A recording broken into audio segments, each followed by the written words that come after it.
तर नमस्कार मंडळी, आज आपण इंधन क्षेत्रातील सुरू असलेल्या एका मोठ्या बदलाबद्दल बोलणार आहोत. तर E20 फ्युएल म्हणजे नक्की काय, ते कसं तयार होतं, त्याचा इतिहास आणि आपण सध्या कोणतं फ्युएल वापरतो याबद्दल पाहणार आहोत. E20 म्हणजे 80% पेट्रोल आणि 20% इथेनॉलचं मिश्रण. हे इथेनॉल कुठून येतं, तर ते ऊस, मका, ज्वारी, बाजरी किंवा शेतीतील साखरयुक्त पिकांपासून तयार केलं जातं.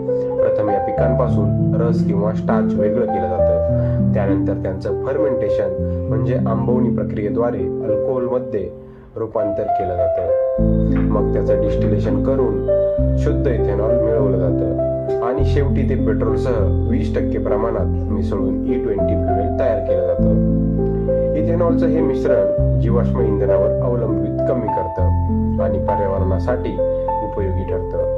E20चा इतिहास पाहिला तर अमेरिकेत आणि ब्राझीलमध्ये हे बायोफ्युएल दशकांपूर्वी वापरलं जाऊ लागलं.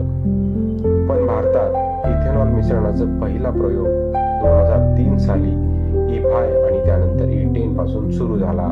भारत सरकारने 2025 पर्यंत E20 पूर्ण देशभर लागू करण्याचा महत्वाकांक्षी ध्येय ठरवलेला आहे.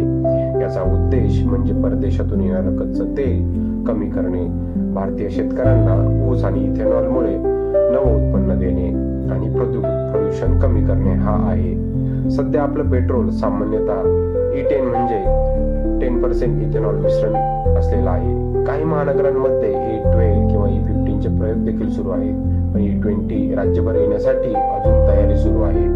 त्यामुळे E20 हे केवळ इंधन नसून पर्यावरणीय क्रांती आणि आत्मनिर्भर भारत या उद्दिष्टांचं प्रतीक आहे.